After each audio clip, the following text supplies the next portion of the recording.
시편 103편 1절에서 5절. 제가 가진 성경책은 877쪽이 되겠습니다. 시편 103편 1절부터 5절을 우리 한 목소리로 읽겠습니다. 내 영혼아 여호와를 송축하라. 내 속에 있는 것들아 다 그의 거룩한 이름을 송축하라. 내 영혼아 여호와를 송축하며 그의 모든 은택을 잊지 말지어다.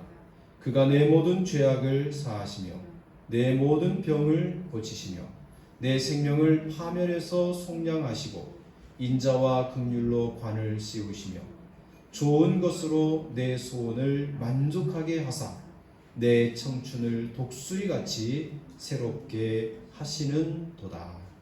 아멘. 오늘 여러분과 함께 여호와의 은택을 잊지 말라라는 제목으로 함께 말씀을 나누도록 하겠습니다.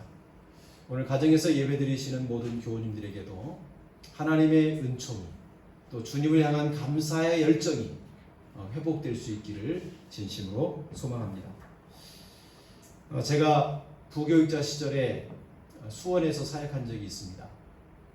그 수원 사역하는 동안에 한 1년 넘는 시간 동안 요양원을 방문해서 어르신들과 함께 예배하는 그런 사역이 있었습니다.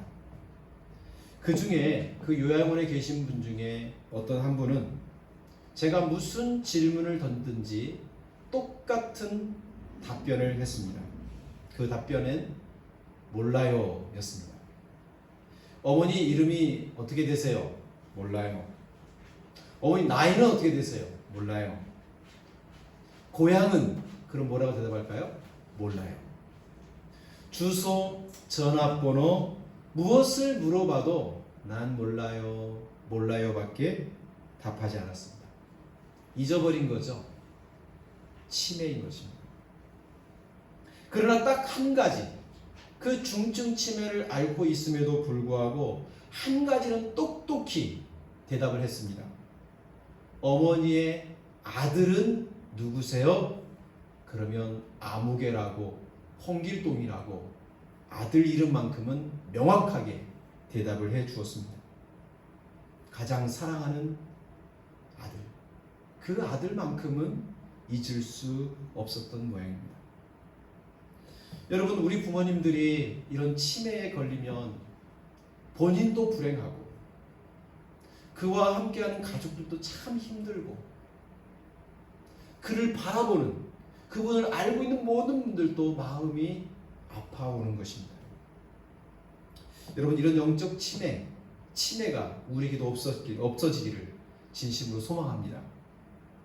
여러분, 그 누군가의 큰 사랑을 기억한다는 것은 굉장한 의미가 있죠.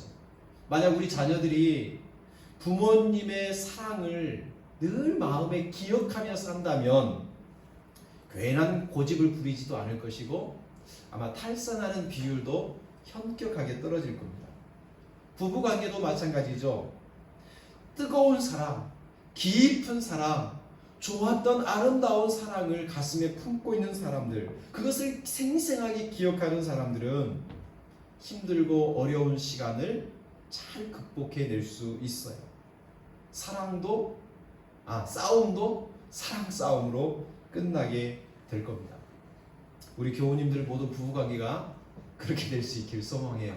칼로 물베기식으로 사랑이 가슴이 기억될 때, 우리 머릿속에 그 사랑이 가득할 때 문제를 쉽게 넘어가게 됩니다. 개인의 기억이 확장된 것을 역사라고 할 것입니다.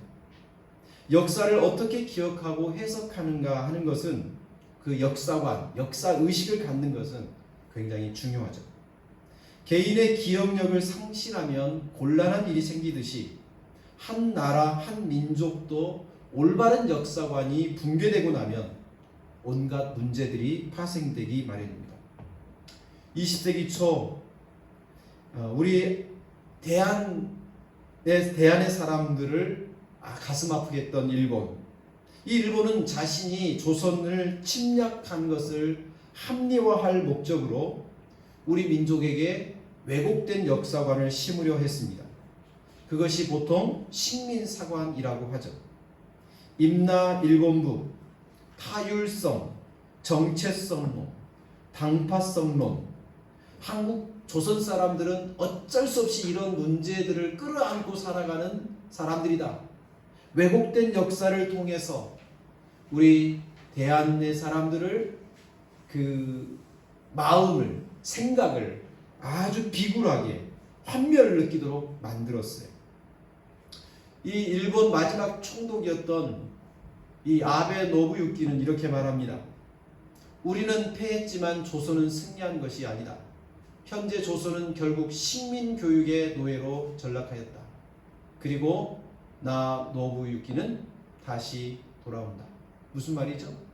일본이 심어놓은 왜곡된 식민사관이 한국 사람들로 하여금 일본에게 어쩔 수 없이 굽실거리는 노예처럼 행하게 될 거라는 거예요. 그리고 그 역사관을 머리에 박아두고 있으면 언제든지 일본은 한국을 다시금 지배할 수 있다라고 말하는 거죠. 그만큼 역사관이 중요한 거예요. 그래서 일제는 우리 대한의 사람들을 자신들의 영원한 노예처럼 부리기 위해서 우리의 역사를 왜곡시키는 식민사관을 주입시켰던 겁니다. 이에 대항하여서 민족주의 역사가이신 박은식 선생님은 1920년대에 한국통사라고 하는 책을 집필합니다. 그리고 독립운동가였고 사학자였던 신채호 선생님은 조선상고사를 집필합니다. 이것은 일제 침략의 식민사관을 극복하기 위한 우리 민족의 올바른 역사관을 세우고 그것을 기억하고 민족의 정체성을 지키기 위한 결연한 한거였던 거죠. 여러분, 올바른 역사 인식은 감동과 용서와 화해를 만들어냅니다. 1970년 12월 독일의 빌리 브란트 총리는 2차 대전 최대 피해국이었던 폴란드를 방문합니다. 그는 비를 맞으면서 전쟁 희생자 위령탑에 무릎을 꿇고 눈물로 사죄합니다. 이 장면을 본 폴란드 국민들은 독일이 진정으로 사죄하고 있다라고 받아줬어요. 그리고 화해를 했죠. 이 진정한 사죄와 화해의 장면은 온 세계에도 알려졌고 사람들은 감동을 받습니다. 그래서 독일은 지금까지도 나치 전범을 색출하고 은닉한 재산을 몰수하고 피해자들에게 적극적으로 배상하는 일들을 현재도 지금도 진행하고 있어요. 이러한 독일의 모습을 보면서 유럽은 독일이 2차 전쟁에 대한 그 상처, 아픔을 줬던 걸 진정으로 반성하고 있다는 사실을 받아주고 다시금 유럽 사회의 리더가 될 수 있도록 독일에게 마음껏 이 유럽 사회를 이끌도록 허용하고 있는 거죠. 이러한 독일의 모습과는 너무나도 다르게 일본의 모습은 어떻습니까? 수년 전 일본은 파렴치하게도 강제 노역의 현장이었던 군함도를 유네스코 문화유산에 등재시킵니다. 그때 유네스코는 강제 노역의 현장이었음과 그에 관한 기록들을 좀 더 보강하고 게시하라고 권고했지만 일본 사람들은 그렇게 하지 않고 최근에 또다시 시정명령을 내렸음에도 불구하고 묵살하고 있는 형편입니다. 그뿐입니까? 위안부 문제며 독도 관련 발언들을 자신들이 해놓고 오히려 그 모든 것을 우리에게 책임을 전가하는 이런 잘못된 일본의 역사 의식은 한일 관계를 더욱 빚고 이렇게 뒤틀게 하는 근본적인 원인인 거예요. 그럼에도 불구하고 그들은 반성하지 않고 책임은 한국에 있다고 전가하죠. 이런 모습을 일본 지식인들도 우려의 목소리를 내고 있는 것이 사실입니다. 이처럼 역사에 대한 올바른 기억은 개인이나 가정이나 국가 그리고 국가와 국가 사이에도 굉장히 중요합니다. 이와 같은 역사의식의 중요성은 신앙에도 여실히 그대로 적용될 수 있습니다. 여러분, 신앙이라고 하는 것이 뭘까요? 우리의 믿음이라고 하는 게 뭘까요? 그것은 원초적으로 하나님을 기억하는 것입니다. 하나님이라는 분에 대한 그 기억, 과거 조상으로부터서, 그리고 여러 사람으로부터서, 그리고 나의 삶의 과정을 통해서 하나님에 관한 이야기들을 기억하는 것이 신앙의 원초적인 출발점인 거예요. 하나님에 대한 기억이 사라지면 우리의 신앙도 물거품처럼 사라질 수 있어요. 그래서 전도서의 지혜자는 우리에게 말합니다. 너는 청년의 때에 너의 창조주를 기억하라. 우리가 어느 때든지 하나님을 기억하는 것, 나를 만드신 나의 근본 되신 하나님을 기억하는 것, 그것이 모든 신앙의 출발점임은, 그리고 그것을 늘 기억하며 사는 것이 중요함을 다시금 알려주고 있습니다. 성경에서 하나님에 대해서, 특별히 우리와 관계에서 하나님과 우리 사이의 관계를 이야기할 때 가장 보편적으로 이야기하는 게 뭡니까? 하나님은 내 아버지, 우리는 그분의 자녀. 그래서 성경에는 아버지와 아들로서 하나님에 대한 기억을 우리가 하도록 요청하고 있습니다. 하나님이 베푸신 사랑, 그분의 은총, 마치 아버지, 어머니가 우리에게 베푸신 사랑을 자식으로서 기억하고 그 부모님께 최선을 다하여 효도하려고 하는 것처럼 하나님을 기억한다면 우리의 신앙도 참 아름답고 귀할 것입니다. 하나님과 우리 관계를 또 한 가지 언급한다면 굉장히 급진적인 표현인데요. 그것은 남편과 아내라는 관계적 표현입니다. 여러분, 성경에 보면 이사야 선지자는 이는 너를 지으신 이가 내 남편이시니라 라고 말씀하고 있어요. 호세아 선지자는 내가 너에게 장가들어 영원히 살 것이다. 내가 너에게 장가들어서 공의와 정의와 은총과 긍휼히 여김으로 너에게 장가들 것이다. 내가 진실함으로 너에게 장가들 것이라고 하나님을 남편으로 또는 신랑으로, 그리고 우리를 그분의 아내, 그분의 신부로 표현해주고 있습니다. 이처럼 선지자들은 하나님께서 베풀어 주신 은혜와 사랑을 잊지 말고 다른 사람에게 정을 주고 다른 사람의 마음을 뺏기는 그런 음란의 행위를 내려놓고 우리의 남편 되시고 우리의 신랑 되시는 그분께 온갖 사랑을 다 바치는 아름다운 순결한 신부가 되기를 우리에게 지금 요청하고 있는 거예요. 여러분, 한번 따라해봅시다. 나는 하나님의 주님의 아내입니다. 신부입니다. 여러분, 그 마음을 품으면, 그것을 기억한다면 하나님에 대한 신앙이 와르르르 무너지지 않겠죠. 혹 잘못됐음을 깨달았을 때에 아이고, 내가 하나님의 아들이지, 내가 하나님의 딸이지, 내가 하나님의 신부지, 그 믿음을 갖게 된다고 하면 어떻게든지 돌아서지 않겠습니까? 바로 하나님과 내가 어떤 관계임을 기억하고 그 관계를 견고하게 만들어가는 것, 그게 바로 신앙의 삶인 것입니다. 교우 여러분, 이런 하나님과 우리 사이에 가만히 돌이켜보면 우리가 하나님을 사랑하고 우리가 하나님께 뭔가를 이렇게 드리는 것보다 아버지가, 우리의 남편 되신 하나님께서 우리에게 제공해 준 것이 훨씬 많다는 것을 느낄 수 있어요. 한번 생각해 보십시오. 부모님이 자녀에게 하는 게 많을까요? 자녀가 부모에게 하는 게 많을까요? 물량이나 에너지, 어떤 강도와 깊이, 어떤 면에서도 비교가 안 될 거예요. 그렇죠? 사랑이 더 많으신 하나님, 더 크신 하나님이 우리에게 더 많이 베푸신 거죠. 그것을, 하나님이 내게 베풀어 주신 모든 것을 우리는 뭐라고 표현하냐면 은혜, 은택, 그분의 선물이라고 말할 것이에요.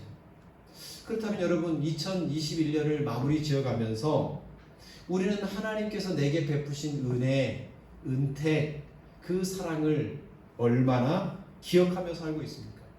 여러분, 이 기억이 참 중요하다고 했잖아요.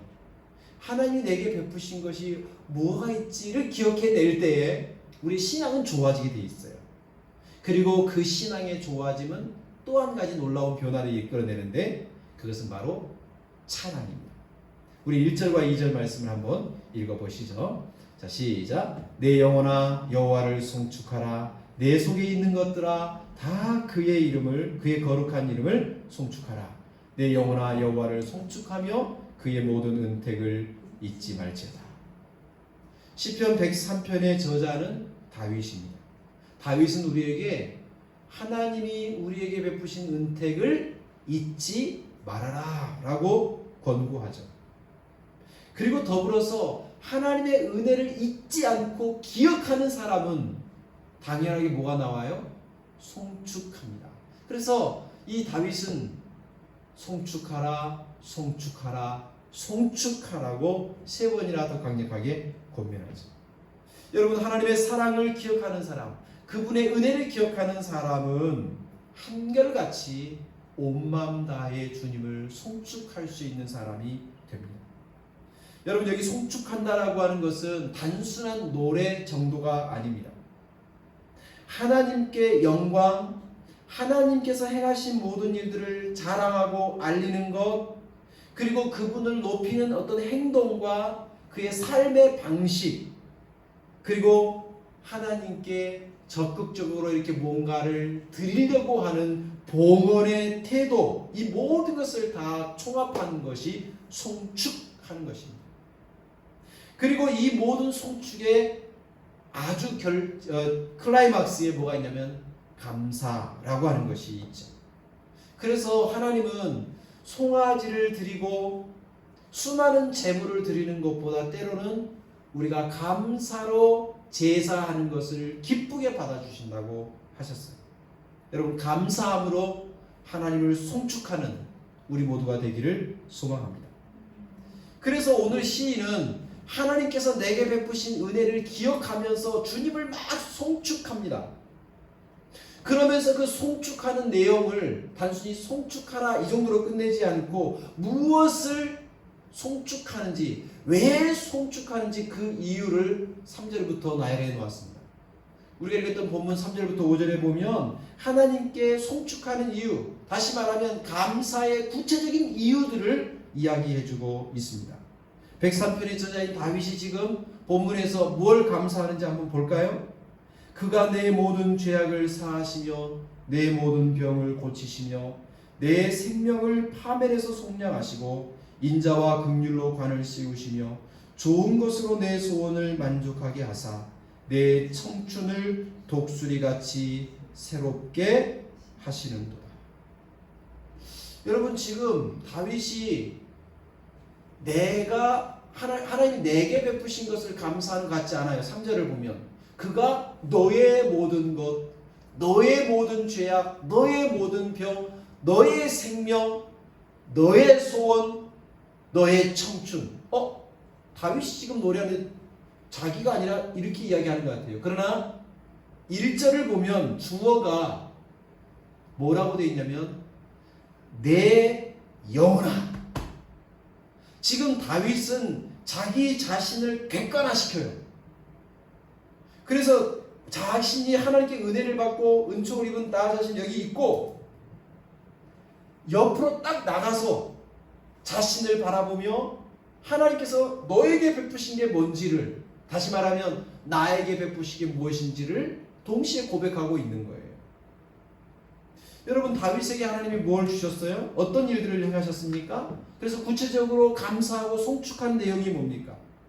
죄를 사해 주시고 병을 고쳐주시고 생명을 파멸의 구덩이에서 건져주시고 인자와 긍휼, 컴패션으로 함께 해주시고 그 관을 씌워주시고 소원을, 간구를, 기대하는 바를 응답해 주시고 청춘, 자신의 그 생명을 그 독수리처럼 활활 타오르는 회복시켜 주시고 날아오르게 하신 그 모든 은혜에 대해서 감사를 드리고 있는 겁니다. 여러분, 저는 오늘 이런 내용을 좀 더 살피려고 하는 것이 아니라 지금 다윗이 하나님께 송축합니다, 감사합니다 이렇게 단어로서 끝내버리지 않고 자기에게 하나님이 하셨던 일들을 한 가지 한 가지를 기억하고 그걸 구체적으로 찬양하고 감사하고 있다는 점을 우리에게 한번 적용해 보려고 그래요. 여러분, 추수감사절 예배를 드리면서 우리가 하나님께 감사합니다 라고 고백을 하는데 도대체 무엇 때문에 감사합니까? 그래요, 하나님의 은혜로 다 감사하죠. 다 은혜죠. 그래요. 그럼 하나님이 은혜를 주셨는데 도대체 어떤 은혜를 주셨습니까? 구체적으로 나에게 하나님이 하신 일이 뭡니까? 내가 지금 감사로 느끼는 구체적인 내용이 뭡니까? 물어보면 그게 있어야 될 거 아니에요. 그냥 그런 게 자꾸 묻지 마세요. 그냥 퉁쳐서 감사해요. 퉁쳐서 그냥 송축합니다. 이렇게 되면 그 신앙은 굉장히 관념 신앙으로 멈추죠. 생각 신앙으로 멈추죠. 수많은 은혜를 감사합니다. 그래서 수많은 은혜를 좀 더 나열을 해보자는 거예요. 하나님께 수많은 은혜 감사합니다라고 끝내지 말고 수많은 하지 않아도 되니까 구체적으로 몇 개라도 이래서 감사합니다, 이래서 감사합니다 해봐야 한다는 거죠. 그렇게 구체적으로 하나님께서 내게 행하신 일을 기억하고 구체적으로 조목조목 감사의 조건들을 기억하고 그것을 구체적으로 이야기하는 신앙이 경험적 신앙인 거죠. 범사에 감사합니다 라고 끝내버리지 말고 그 범사에 그 보편의 일들 속에 어떤 이 모든 것이 라고 포함해야 된다는 거죠. 껍데기만 범사에가 있고 알맹이가 구체적으로 없다고 하면 속상하죠. 그렇다면 하나님께도 마찬가지죠. 최소한 이 추수감사절을 지내면서 그래, 내가 지난 1년을 돌이켜보니 이런 거 내가 11개밖에 기억이 안 나네? 11가지밖에 감사할 게 없나? 아니구나. 또 생각해보니 이것도 감사하구나. 그렇게 감사의 이유들을 구체적으로 만들어가고 기억해내기 시작하면 저절로 우리의 신앙이 강화돼요. 그리고 주님을 찬양하게 되고 그것이 우리 영혼을 기쁨으로 만들고 감격으로 만들고 주님으로 하여금 나의 옆에 계심을 인정하게 만들게 되는 거죠. 여러분, 하나님의 은혜를 기억하고 감사하는 것은 굉장히 중요합니다. 오늘 다윗은 자신의 생활 속에서 경험했던 하나님의 은택을 구체적으로 기억하고 그것을 기록하고 그것을 조목조목 찬양하고 있는 것을 우리가 보게 되는 거예요. 여러분, 우리가 하나님께서 베푸신 은혜, 수만 가지 은혜라고 이야기하는데 그 수만 가지 중에 우리 한 10%라도 기억해야 되는 거 아닙니까? 수만 가지면 그 1000가지 정도는 기억을 해야 그래도 뭔가 감사한 게 아니겠습니까? 수만 개 아니라고 치더라도 365일 하나님께 우리 지켜줬으니까 감사하잖아요. 그러면 10분의 1, 35개까지는 감사의 조건이 나와야 그래도 뭐 감사합니다 이게 뭐가 있는 게 아니겠습니까?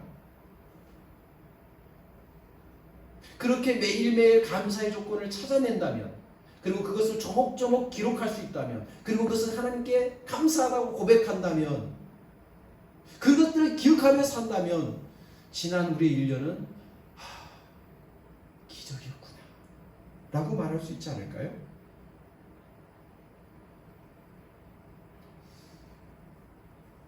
그래서 저도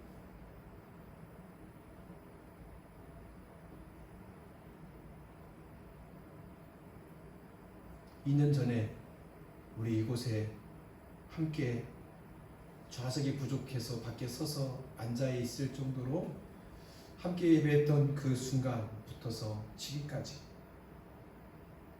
우리 교회를 하신 하나님이 베풀으신 은혜를 한번 써봤어요. 그냥 감사합니다, 고맙습니다 라고만 할 게 아니라 하나하나 써보니까요 너무 감사한 거예요. 너무 고마운 거예요. 현실 때문에 불평하고 가슴 저리고 아파하던 제 모습이 부끄럽게 느껴지고, 현실이 지금 이러하지만 돌이켜보니 그 모든 날들 속에서 구체적으로 이렇게 해주셨던 하나님의 은혜를 몇 가지라도 찾아내고 나니까 하나님 나 어떻게 해야 돼요? 나 못하겠어요. 막 하나님 내 자신의 모습이 너무 부끄럽게 다가오는 거예요. 하나님이 지난 2년 동안 우리 교회 단 한 번도 월세를 밀리게 하지 않으셨어요.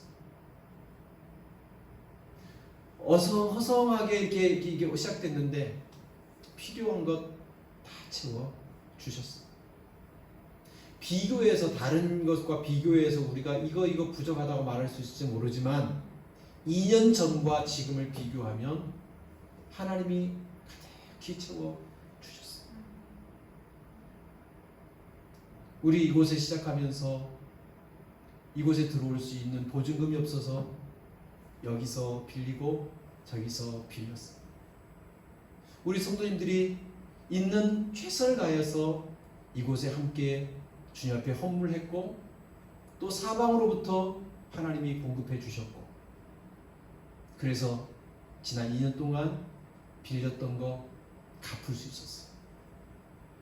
그리고 작지만 그리고 해외로 누군가에게 아픔 있는 사람에게 조금이라 흘려보낼 수 있음에도 있었고 그럼에도 불구하고 우리가 모자라지 않게 해주셨어요. 하나하나 기억하면 감사합니다. 고맙습니다. 하나님 감사합니다. 하나님 고맙습니다.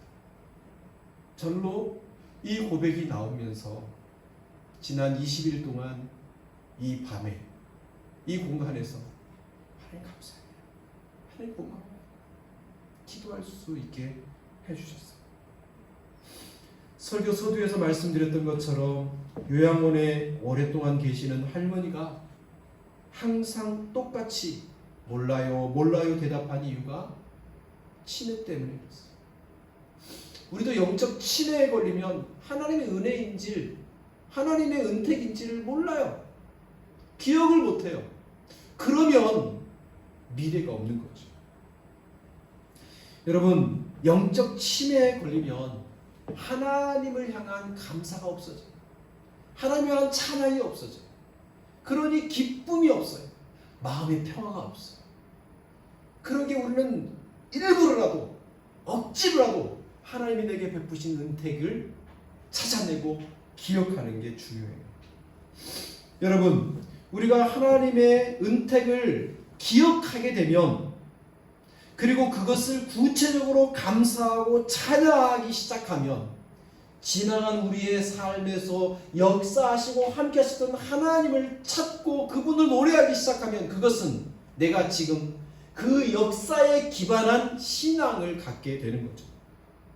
역사성을 간직한 믿음을 우리는 소유하게 되는 겁니다. 그래서 오랫동안 역사 속에서 만들어진 나의 믿음과 신앙은 앞으로의 지금 이 어려운 현실 속에서도 흔들리지 않을 수 있고 앞으로 불확실한 미래를 향해 나아갈 때도 당당하게 나아갈 수 있는 힘의 원천이 될 수 있는 여호와께서 베푸신 은택을 기억하는 역사성, 그 역사적인 신앙을 우리가 간직하게 된 것은 미래를 만들어가는 힘을 비축하는 것, 그것이라고 할 수 있습니다.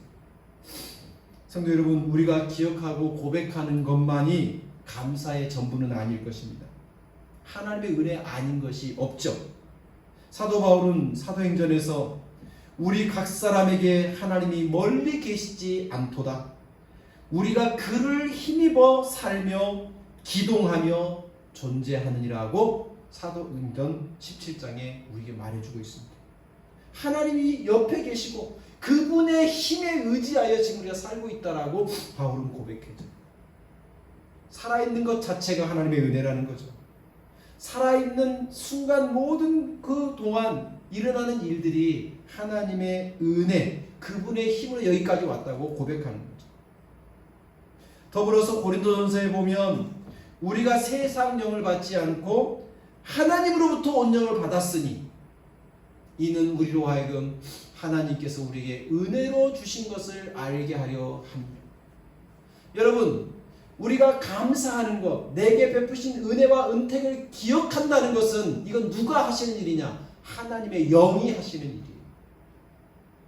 우리가 감사할 줄 알고 그 감사에 송축을 할 줄 있는 사람은 하나님의 영에 사로잡힌 사람이죠. 여러분, 감사를 잃어버리고 은혜를 잊어버린 사람들은 동시에 성령을 소멸시키는 사람이요, 성령을 위축시키고 성령을 따라 살지 않는 사람인 거예요. 여러분, 우리가 예수로 말미암아 거듭난, 그래서 하나님으로부터 성령을 소유한 사람이라면 하나님이 내게 베푸신 은혜, 내게 베푸신 은혜가 무엇인지를 날마다 알고 기억하는 사람이 되는 거예요. 부디 이 추수감사절이 그래, 감사를 기억하자, 내게 베푸신 은혜를 기억해보자 결단하고 그렇게 결행하는 우리가 되기를 소망해요. 그럴 때 우리 안에 계신 성령님께서 하나님이 이런 거 은혜로 주신 거야, 하나님이 이거 너에게 은혜를 베푸신 거야, 이게 감사거리야, 이게 힘들고 어려웠고 보이고 두려워 보이지만 그 뒷면에 보면 이런 감사, 이런 은총이 있는 거야 알려주실 때 우리 용기를 얻을 수 있게 될 것입니다. 사랑하는 성도 여러분, 여호와의 은택을 잊지 말고 기억하는 것이 왜 중요합니까? 하나님께서 베푸신 은혜를 기억해야만 여호와께서 우리와 함께 계시고 지금뿐만 아니라 앞으로도 함께해 주실 것을 확신하는 역사성 있는 믿음을 세워갈 수 있기 때문에 그렇습니다. 하나님께서 우리 삶 속에서 살아계시다는 것을 날마다 경험할 수 있게 하는 것, 그것이 신앙의 목표 아니겠습니까? 하나님이 없는 것 같아, 하나님이 안 계신 것 같아, 이러면 얼마나 재미없어요. 근데 지난 역사 속에서 일하시던 하나님이 분명히 기억이 되면 오늘 또 하나님 무엇을 일을 할까 기대하는 마음이 드는 거죠.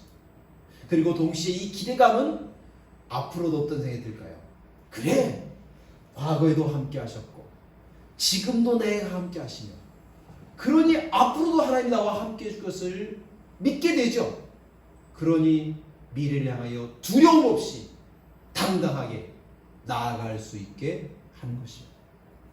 사랑하는 성도 여러분, 여호와의 은혜를 기억하고 감사하는 것은 역사성 있는 믿음을 만들어주고 그것은 미래를 새롭게 만들어가게 되는 것입니다. 오늘 미래를 향하여 새로운 출발이 이루어지는 우리 교우들 되시기를 주님의 이름으로 축복합니다. 기도합시다. 하나님 아버지, 감사합니다. 하나님께서 우리에게 베푸신 은혜를 하나하나 손가락으로 헤아려 볼 때 10손가락이 부족한 감사할 일이 참 많은 종인 것을 이 시간에 기억하고 감사를 드립니다.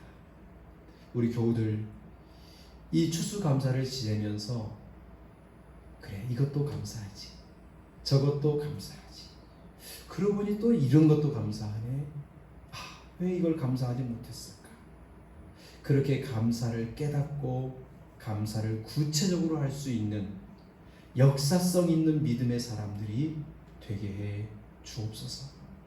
그래서 그 감사와 여호와의 은택을 기억하는 그 은혜를 가슴에 품고 현실에 맞서 참 기대하며 나아가게 해주시고 미래를 향하여 당당하게 나아가는 주의 백성들이 되게 하여 주옵소서.